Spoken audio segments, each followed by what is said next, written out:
আমার ছেলে ও মেয়ে একই বেডরুমে থাকত। একদিন গভীর রাতে হঠাৎ মেয়ের কান্নার মতো শব্দ শুনে আমি চমকে উঠলাম। শব্দটা এত অস্বাভাবিক ছিল যে আমার মনে অদ্ভুত এক উদ্বেগ তৈরি হলো। আমার মেয়ে ফিসফিস করে বলছিল, ভাই একটু আস্তে, মায়ের ঘর একদম পাশে। তার কথাগুলো শুনে আমার মনে সন্দেহ জন্মায়।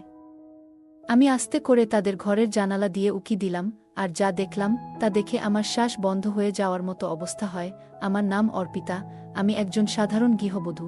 আমার দুটি সন্তান ছিল, একটি ছেলে এবং একটি মেয়ে। মেয়ে আমার নিজের সন্তান হলেও ছেলে আমার দ্বিতীয় বিয়ের পর আমার জীবনে আসে।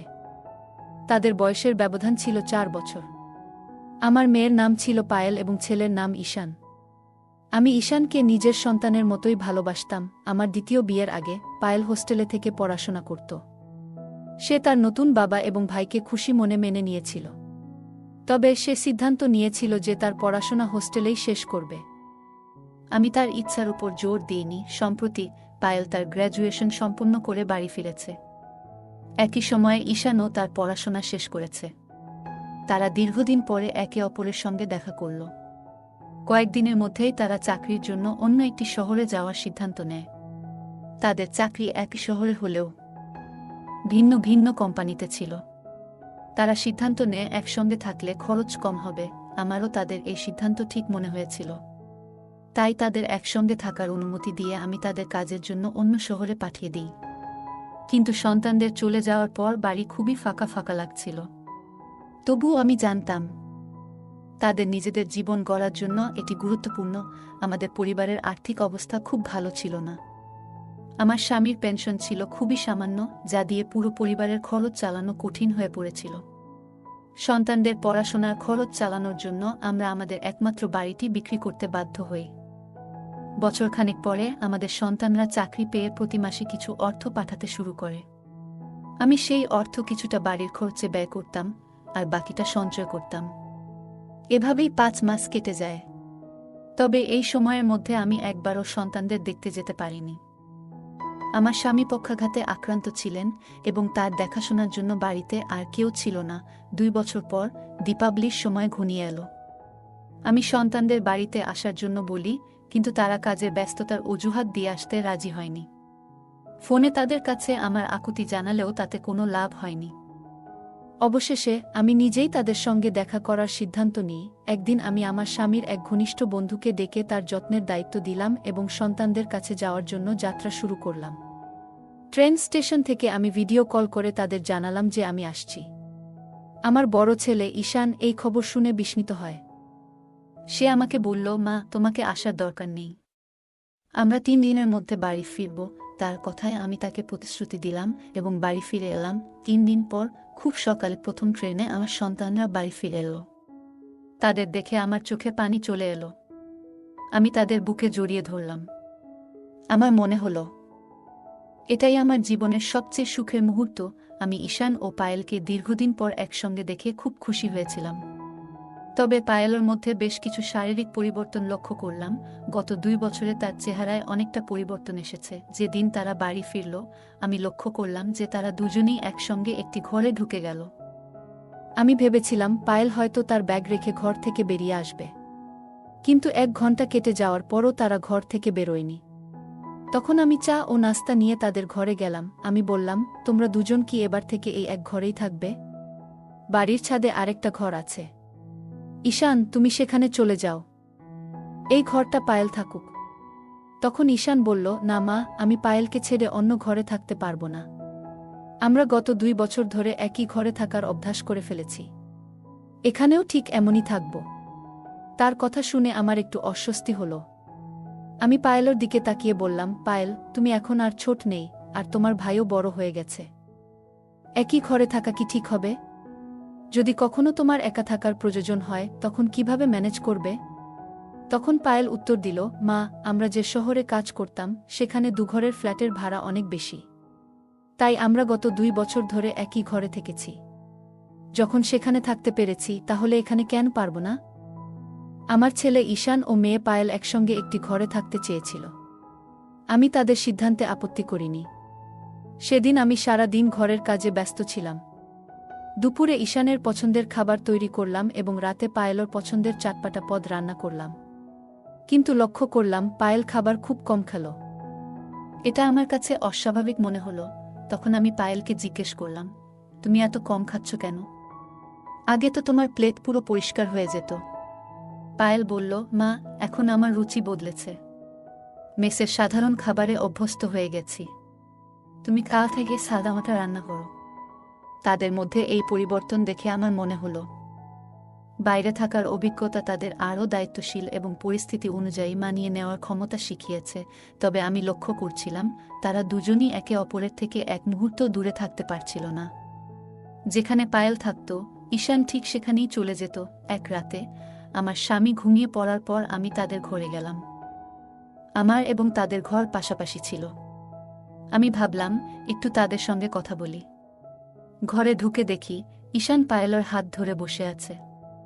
আমাকে দেখে তারা চমকে উঠল, যেন তারা কিছু লুকাচ্ছিল। আমি সেই সময় কিছু বলিনি এবং বিষয়টা এড়িয়ে গেলাম। কিন্তু পরদিন সকালে এমন একটি ঘটনা ঘটল যা আমাকে চিন্তায় ফেলে দিল। সকালের দিকে আমি তাদের ঘরের দিকে গেলাম। দেখলাম বিছানার চাদরটা শুকাতে দেওয়া হয়েছে। এত সকালে কে চাদর ধুতে পারে? কৌতূহলী হয়ে আমি পায়েলকে জিজ্ঞাসা না করেই ঘরের দিকে এগোলাম। দেখি ঘরের দরজা বন্ধ। ঠিক তখনই পেছন থেকে ঈশানের ডাক শুনলাম, মা, নাশতায় কি বানিয়েছ? দরজার বাইরে এসে ঈশান আমাকে প্রশ্ন করল। আমি তাকে জিজ্ঞাসা করলাম, তোমাদের ঘরের চাদর এত সকালে কে ধুয়েছে? কেন ধুয়েছে? আমার প্রশ্ন শুনে ঈশান একটু অস্বস্তিতে পড়ল। তার চোখ বারবার পায়েলের দিকে যাচ্ছিল। তখন পায়েল সামনে এসে বলল, মা, চাদরটা আমি ধুয়েছি। ওটাতে ধুলা জমেছিল, তাই বারবার হাঁচি আসছিল। এজন্য সকালে ধুয়ে নিয়েছি। আমি বললাম, তোমাদের আসার আগে আমি সবকিছু পরিষ্কার করেছিলাম। চাদরে ধুলা আসবে কিভাবে? আমার প্রশ্ন শুনে পায়েল একটু বিড়ম্বনায় পড়ল। তার মুখের অভিব্যক্তি বলে দিচ্ছিল সে কিছু লুকোচ্ছে। তখন ঈশান বলল, মা, আমার খুব খিদে পেয়েছে। তুমি কি চাদর নিয়ে কথা বলছো? আর আমি খেতে পাচ্ছি না। তুমি কি খাবার দেবে নাকি আমাকে বাইরে গিয়ে খেতে হবে? এ কথা শুনে আমি আলোচনা বন্ধ করে রান্নাঘরে নাশতা বানাতে চলে গেলাম। পরে কাজের ব্যস্ততায় বিষয়টি ভুলে গেলাম। কিছুদিন ধরে লক্ষ্য করছিলাম আমার দুই সন্তানের আচরণে বেশ পরিবর্তন এসেছে। পায়েল, যে আগে আমার সঙ্গে অনেক গল্প করত, এখন বেশিরভাগ সময় নিজের ঘরেই থাকে। সে আমার সামনে বেশিক্ষণ থাকতে চায় না। সেদিন সন্ধ্যায় খাবার খাওয়ার সময় পায়েলর হঠাৎ শরীর খারাপ হয়ে গেল। খাওয়া শুরু করতেই সে থালার দিকে তাকিয়ে রইল এবং কিছুক্ষণের মধ্যেই বমি ভাব শুরু হল। দ্রুত বাথরুমের দিকে ছুটল আর ঈশানও তার পেছনে গেল। আমি হতবাক হয়ে গেলাম। বুঝতে পারছিলাম না হঠাৎ কি হলো। আমিও বাথরুমের কাছে গেলাম। তখন ঈশান পায়েলকে কাঁধে ভর দিয়ে বাইরে নিয়ে আসছিল। ঈশানের পায়েলকে ধরে রাখার ভঙ্গি আমার কাছে কিছুটা অস্বাভাবিক লাগল। তার এক হাত ছিল পায়েলের কাঁধে এবং আরেকটি ছিল তার কোমরে। এটি দেখে আমার মনে অদ্ভুত অনুভূতি হল। তারা এমন আচরণ কেন করছে? আমার মনে বিভিন্ন প্রশ্নে ভরে যেতে থাকল। আমার মন তখনও অস্থির ছিল, তবে কিছু বললাম না। পায়েলকে আরাম দেওয়ার জন্য আমি নিজেই তার পাশে গিয়ে তাকে হাত ধরে ঘরে নিয়ে এলাম। তারপর তাকে এক গ্লাস পানি দিলাম এবং জিজ্ঞাসা করলাম, তোমার হঠাৎ এমন বমি ভাব হলো কেন? খাওয়া শুরুর আগেই তো বমি লাগছে। আমার প্রশ্নের উত্তর ঈশান দিল, মা, পায়েল ঘরে বসে তেলমসলা দেওয়া চিপস খেয়েছে, তাই এখন তার এমন লাগছে। পায়েলও ঈশানের কথা সমর্থন করে বলল, হ্যাঁ মা, আমি চিপস খেয়েছি। এখন থেকে আর এমন করবো না। আমি জিজ্ঞাসা করলাম, এখন কেমন লাগছে? একটু খেয়ে নাও, তারপর বিশ্রাম করো। পায়েল বলল, মা, আমি অনেক চিপস খেয়ে ফেলেছি, এখন আর খেতে ইচ্ছে করছে না। আমি ঘুমাতে যাচ্ছি, তোমরা খেয়ে নাও। এটা বলেই পায়েলও তার ঘরে চলে গেল। তার না খেয়ে ঘুমাতে যাওয়াটা আমাকে বেশ অস্বস্তিতে ফেলল। রাতের খাবার শেষে আমি তার জন্য এক গ্লাস দুধ নিয়ে গেলাম। রাত তখন প্রায় 9টা। দেখলাম তারা দুজনেই ঘরের দরজা বন্ধ করে দিয়েছে। আমি দরজায় টোকা দিতেই ঈশান দরজা খুলল। ঘরের ভেতরে তাকিয়ে দেখি পায়েল ঘুমিয়ে আছে এবং ঈশান তখনও জেগে আছে। পায়েলকে গভীর ঘুমে দেখে আমি তাকে আর ডাকলাম না। দুধ রেখে আমি ফিরে আসতে চাইলাম, কিন্তু বেরোনোর সময় আমার শাড়ির আঁচল দরজার খুঁটিতে আটকে গেল। যখন সেটা খুলতে চেষ্টা করছিলাম, তখন ভেতর থেকে পায়েলের গলার শব্দ পেলাম। সে ঈশানকে বলছিল, ভাই, মা কি চলে গেল? তার কথায় বোঝা গেল সে ঘুমানোর ভান করছিল। এই কথা শুনে আমি আবার দরজায় নক করলাম। ঈশান দরজা খুলে জিজ্ঞাসা করল, মা, আবার কি হলো? আমি সোজা জিজ্ঞাসা করলাম, তোমাদের মধ্যে কি চলছে? পায়েল কেন ঘুমানোর ভান করছিল? পায়েল তখন উঠল এবং বলল, মা, আমি ভেবেছিলাম তুমি কিছু খাওয়ার জন্য নিয়ে এসেছ। আমি তো খেতে চাইনি, তাই ঘুমানোর ভান করছিলাম। তাদের এমন আচরণে আমার সন্দেহ আরও বাড়ল। আমি ঈশানকে বললাম, আজ রাত তুমি তোমার বাবার সঙ্গে আমার ঘরে শুয়ে পড়ো, আমি পায়েলর সঙ্গে থাকব। এই কথা শুনে ঈশান বলল, মা, আমি এই ঘর ছেড়ে কোথাও যাব না। পায়েলও বলল, মা, আমি ভাইয়ের সঙ্গেই থাকব, ও না থাকলে আমার ঘুম আসে না। ওরা আমার কথা কিছুতেই শুনতে চাইছিল না। অবশেষে আমি বললাম, ঠিক আছে, তোমরা একই ঘরে থাকতে পারো, তবে আজ থেকে দরজা বন্ধ করবে না। ওরা বাধ্য হয়ে আমার কথা মেনে নিল। পরের দিন সকালে আমার বড় দিদি বাড়ি এলেন। তার আগমনে সবাই খুশি হয়ে গেল। দিদি বললেন, আমি বিশেষ করে তোমাদের সঙ্গে সময় কাটাতে এসেছি। কথাবার্তার মাঝে দিদি পায়েলর বিয়ের প্রসঙ্গ তুললেন। তিনি বললেন, আমাদের পায়েল এখন বিয়ের উপযুক্ত হয়ে গেছে। আমার বড় দিদি বললেন, পায়েল এখন বড় হয়েছে, ওর বিয়ের কথা ভাবা উচিত। কথার মাঝেই তিনি নিজের সঙ্গে আনা কয়েকজন ছেলের ছবি বের করলেন। দিদি যখন পায়েলকে ছবিগুলো দিলেন, তখন ঈশান তাড়াতাড়ি ছবিগুলো নিজের হাতে নিয়ে নিল। ঈশান বলল, মাসি, এই ছেলেগুলো পায়েলের জন্য একদম ঠিক নয়। ওর জন্য এমন একজন হতে হবে যিনি আমার মতো স্মার্ট এবং সুন্দর। আপনি কেমন করে এমন বয়স্ক ছেলেগুলোর ছবি আনলেন? আমার দিদি ছিলেন কঠোর স্বভাবের এবং মজা একদম পছন্দ করতেন না। তখন ঈশান মজা করছিল না নাকি সিরিয়াস ছিল সেটা বোঝা কঠিন ছিল। কিন্তু তার কথা শুনে দিদি রেগে গেলেন। তিনি বললেন, তোমার বোঝার দরকার নেই, এই ছেলেরা মাত্র 5 বছরের বড়। স্বামী স্ত্রীর বয়সের এতটুকু পার্থক্য তো থাকতেই পারে। ঈশান জবাব দিল, 5 বছরের নয়, স্বামী স্ত্রীর বয়সের পার্থক্য 3 বছরের বেশি হওয়া উচিত নয়। আমি নিজেই এমন একজন খুঁজে দেব যে পায়েলের জন্য একদম উপযুক্ত হবে। ঈশানের এই কথাগুলো আমার কাছেও অদ্ভুত লাগল। সেখানে পায়েলের বিয়ের কথা হচ্ছিল, আর সে নিজেকে পাত্রের সঙ্গে তুলনা করছিল। তাই আমি তাকে কিছু না বলে বললাম, তুমি এখন তোমার ঘরে যাও। ঈশান রুমে চলে যেতেই পায়েলও তার পেছনে চলে গেল। যখন ওরা দুজন রুমে চলে গেল, তখন আমার বড় দিদি, আমার বোন আমাকে বলল, অর্পিতা, এই কথাটি আমি তোমাকে 20 বছর আগেও বলেছিলাম, যখন তুমি বিয়ে করতে চলেছিলে।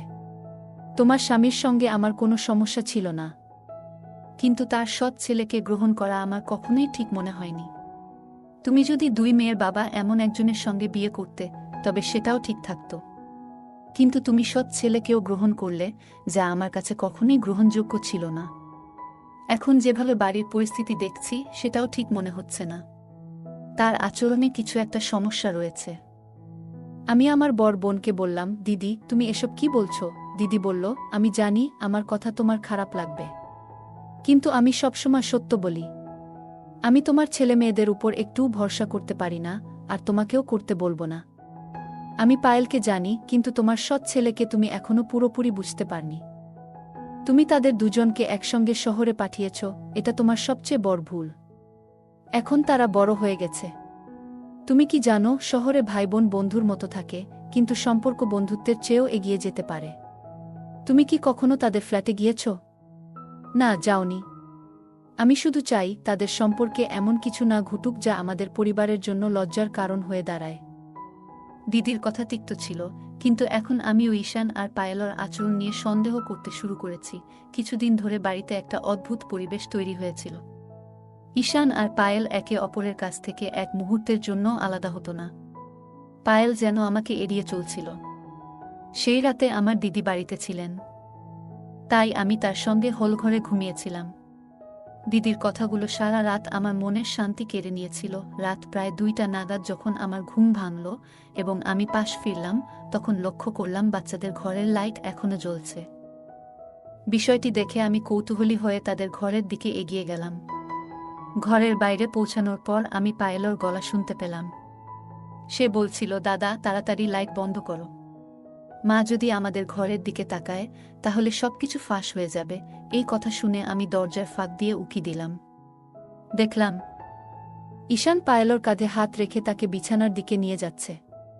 পায়েলের হাঁটার ভঙ্গিমাও যেন একটু অস্বাভাবিক লাগছিল। ঠিক কী ঘটছিল তা বোঝা আমার পক্ষে তখন সম্ভব ছিল না। আমি সেই রাতে তাদের কোনো প্রশ্ন করতে পারিনি, কারণ বাড়িতে আমার বড় দিদি ছিলেন এবং তার সামনে আমি কোনো অস্বস্তিকর পরিস্থিতি তৈরি করতে চাইনি। তবু দরজার কাছ থেকে স্পষ্টভাবে শুনতে পেলাম তাদের কথোপকথন। পায়েলের কথা মতো ঈশান ঘরের লাইট বন্ধ করল, তবে আলো নিভে গেলেও তাদের কথোপকথন থামল না। ঈশান বলছিল, শহরের ফ্ল্যাটে আমাদের উপর কেউ নজর রাখার ভয় নেই, আমরা সেখানে নিজেদের মতো করে থাকতে পারতাম, কেউ জানত না যে আমরা ভাই বোন। কিন্তু এখানে মায়ের নজর সব সময় আমাদের উপর থাকে, কোনো ব্যক্তিগত জায়গা বা সময় আর অবশিষ্ট নেই। পায়েল বলল, হ্যাঁ তুমি ঠিকই বলেছ, আমরা এখানে আর বেশি দিন থাকতে পারব না। যদি আমাদের কিছু কথা মায়ের কানে পৌঁছে যায় তাহলে সব শেষ হয়ে যাবে। মা বারবার আমাকে ডেকে কথা বলার চেষ্টা করছে। আমি যদি তার সামনে বেশি সময় থাকি তবে তিনি হয়তো সব কিছু বুঝে ফেলবেন। আমাদের যত তাড়াতাড়ি সম্ভব শহরে ফিরে যেতে হবে। আমি আর মিথ্যে লুকিয়ে রাখতে পারছি না। এরপর পায়েল বলল, ঈশান ভাইয়া, আমি কখনো ভাবিনি যে আমাদের সম্পর্ক এই পর্যায়ে পৌঁছাবে। গত কয়েক মাস ধরে আমি তোমার সঙ্গে ফ্ল্যাটে থাকছি, আর তুমি সবকিছুতে আমাকে সাহায্য করেছ। সত্যি বলতে তোমার মতো আর কাউকে আমি খুঁজে পেতাম না। তাদের এই কথোপকথন শুনে আমি একেবারে হতবাক হয়ে গিয়েছিলাম।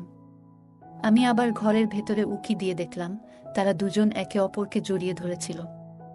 আমার খুব ইচ্ছা করছিল ঘরে ঢুকে তাদের থাপ্পড় মারি, কিন্তু আমি নিজের পরিবারের সম্মান রাস্তায় ফেলতে চাইনি। তাদের কথা শুনে আমি গভীরভাবে মর্মাহত হয়েছিলাম। সেই রাত আমি এক মুহূর্তের জন্য ঘুমাতে পারিনি। আমি শুধু ভোর হওয়ার অপেক্ষায় ছিলাম। ভোরে কিছু সময়ের জন্য চোখ লেগে এসেছিল, কিন্তু তার মধ্যেই আমার বড় দিদি আমাকে জাগিয়ে তুলল। তিনি বেশ ঘাবড়ে গিয়েছিলেন এবং বললেন, অর্পিতা, তোমার বাড়িতে কি হচ্ছে? পায়েল সকাল সকাল ঘরের চাদর নিয়ে গেল কেন? আমি তোমার সন্তানদের আচরণে কিছু ভুল দেখছি। তাড়াতাড়ি করে পায়েলের বিয়ে ঠিক করো। আমি তোমার সৎ ছেলের উপর একটুও ভরসা করতে পারছি না। তখন আমি দিদির সামনে মিথ্যে বললাম। আমি নিজেই পায়েলকে চাদর ধোয়ার জন্য বলেছিলাম। দিদি আমার কথা বিশ্বাস করলেন, কিন্তু আমার মনে গভীর সন্দেহ দানা বাঁধতে শুরু করেছিল। রাতের কথোপকথন এবং তাদের ব্যবহারের উপর ভিত্তি করে আমি ইতিমধ্যেই অনেক কিছু আন্দাজ করতে পেরেছিলাম। সকালে প্রথম পায়েল উঠে ঘর পরিষ্কার করছিল। রাতের কথা শোনার পর আমার কাছে পরিষ্কার হয়ে গিয়েছিল যে কেন সে চাদর ধুতে নিয়ে গিয়েছিল। বেলা প্রায় 12টা বেজে গিয়েছিল, কিন্তু আমার বড় দিদি বাড়ি থেকে যাচ্ছিলেন না। বাচ্চারা বলেছিল যে তারা ক্যাফেতে যাচ্ছে। যখন আমার দিদি শেষমেশ নিজের বাড়ির পথে রওনা দিলেন, আমি বাচ্চাদের ঘরে ঢোকার সুযোগ পেলাম। আমি ঈশান এবং পায়েলের ব্যাগ তল্লাশি করলাম। পায়েলের ব্যাগ থেকে আমি এমন কিছু পেলাম যা দেখে আমার মাথার উপর থেকে আকাশ যেন ভেঙে পড়ল। আমার সন্দেহ নিশ্চিত হয়ে গেল যে তারা সম্পর্কের সব সীমা অতিক্রম করেছে। আমি সেই জিনিসটি হাতে নিয়ে ফুপিয়ে কেঁদে উঠলাম। আমি বিছানায় বসে মাথা ধরে আছি। এমন সময় পিছন থেকে ঈশানের গলা শুনতে পেলাম। সে বলল, মা, আজ সন্ধ্যায় আমরা বেরিয়ে যাচ্ছি। ছুটির দিন শেষ হয়ে গেছে। তার কথা শুনে আমি ক্রোধে ফেটে পড়লাম। উঠে গিয়ে তার কলার ধরে বললাম, অসভ্য, তুই নিজের আসল রূপ দেখিয়েই দিলি। তুই তোর বোনের সঙ্গে।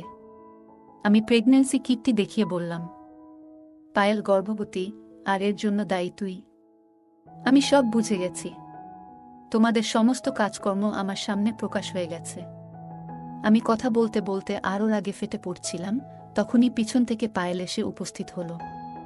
তার মুখ দেখেই আমার হাত থেকে প্রেগন্যান্সি কিটটি পড়ে গেল। পায়েল শান্ত কণ্ঠে বলল, মা, দাদার ওপর দয়া করে এমন অভিযোগ আনবেন না। তুমি যা দেখেছ বা শুনেছ তার পেছনের পুরো সত্য তুমি জানো না। হ্যাঁ, আমি গর্ভবতী, তবে এর সঙ্গে দাদার কোনো সম্পর্ক নেই। আমি হতবাক হয়ে তার দিকে তাকালাম। পায়েল ধীরে ধীরে বলতে শুরু করল, মা, আমার আগের কর্মস্থলে এক ম্যানেজারের সঙ্গে আমার একটি সম্পর্ক গড়ে উঠেছিল। সেই সম্পর্ক ভেঙে যাওয়ার পর আমি জানতে পারি যে আমি গর্ভবতী। যখন তাকে জানাই তখনই জানতে পারি যে সে বিবাহিত। তার কথা শুনে আমার দুনিয়া যেন ভেঙে পড়ে। মানসিক যন্ত্রণায় আমি এক সময় আত্মহত্যার চেষ্টা করি, কিন্তু দাদা আমাকে সময় মতো উদ্ধার করে। তারপর পায়েল গভীর শ্বাস নিয়ে বলল, দাদা আমার সবচেয়ে বড় ভরসা। সে আমার পরিস্থিতি বোঝে এবং আমাকে মানসিকভাবে শক্তি যোগায়।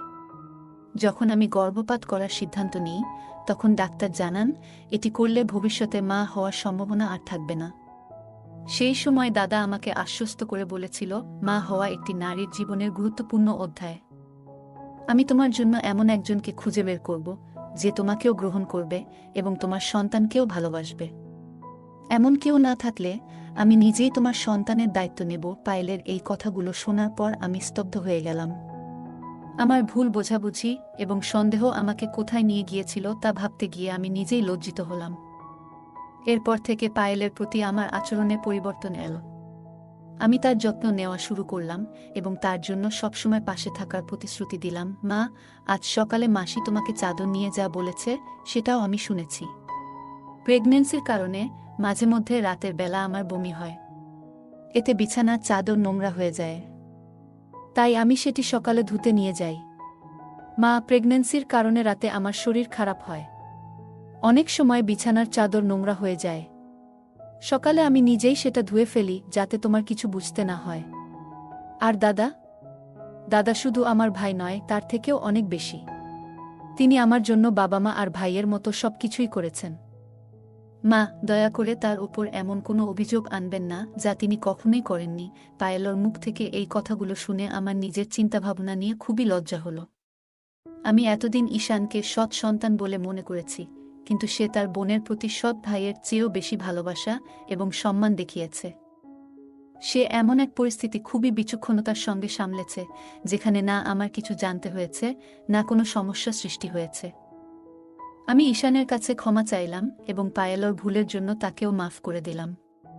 এরপর থেকে আমি নিজে পায়েলর যত্ন নিতে শুরু করলাম। ঈশান তার দেওয়া প্রতিশ্রুতি রেখেছে। সে এমন একজন মানুষের সঙ্গে পায়েলের বিয়ে ঠিক করল, যে শুধু পায়েলকে নয়, তার সন্তানকেও স্বীকার করে নিল। এইভাবে ঈশান শুধু একজন ভাইয়ের দায়িত্ব পালন করেনি, বরং পরিবারের প্রধান হিসেবেও তার কর্তব্য সম্পূর্ণ করেছে। গল্পের মূল চরিত্র প্রথমে যে ঘটনাটি দেখেছিল এবং তার ভিত্তিতে যে সিদ্ধান্ত নিয়েছিল তা ছিল সম্পূর্ণ ভুল বোঝাবুঝির ফল। এটি আমাদের শেখায়, কোনো বিষয়কে বাইরে থেকে দেখে সিদ্ধান্ত নেওয়া অনুচিত। কখনো কখনো পরিস্থিতি যা মনে হয় তা আসলে সেভাবে ঘটে না। সন্দেহের ভিত্তিতে কাজ করার আগে পুরো সত্য জানা প্রয়োজন। সন্দেহ সম্পর্ক এবং পারিবারিক বন্ধনকে ধ্বংস করতে পারে। তাই ধৈর্য এবং যুক্তির মাধ্যমে পরিস্থিতি বোঝা উচিত। ঈশানের চরিত্রটি দেখায় যে পরিবারের দায়িত্ববোধ এবং আত্মত্যাগ কেমন হওয়া উচিত। সে তার বোনকে সমর্থন করেছে, তার সমস্যাগুলো বোঝার চেষ্টা করেছে এবং সর্বোপরি একটি সমাধান খুঁজে বের করেছে। গল্পে পায়েলের মা প্রথমে ঈশানের প্রতি ভুল ধারণা পোষণ করেছিলেন, কিন্তু সত্য জানার পর তিনি নিজের ভুল বুঝতে পেরে তা মেনে নেন এবং ঈশানের কাছে ক্ষমা চান। এটি শিক্ষা দেয় যে ভুল স্বীকার করা একটি শক্তিশালী গুণ। ঈশান পায়েলকে মানসিক সহায়তা প্রদান করে তার জীবনে গুরুত্বপূর্ণ ভূমিকা পালন করেছে।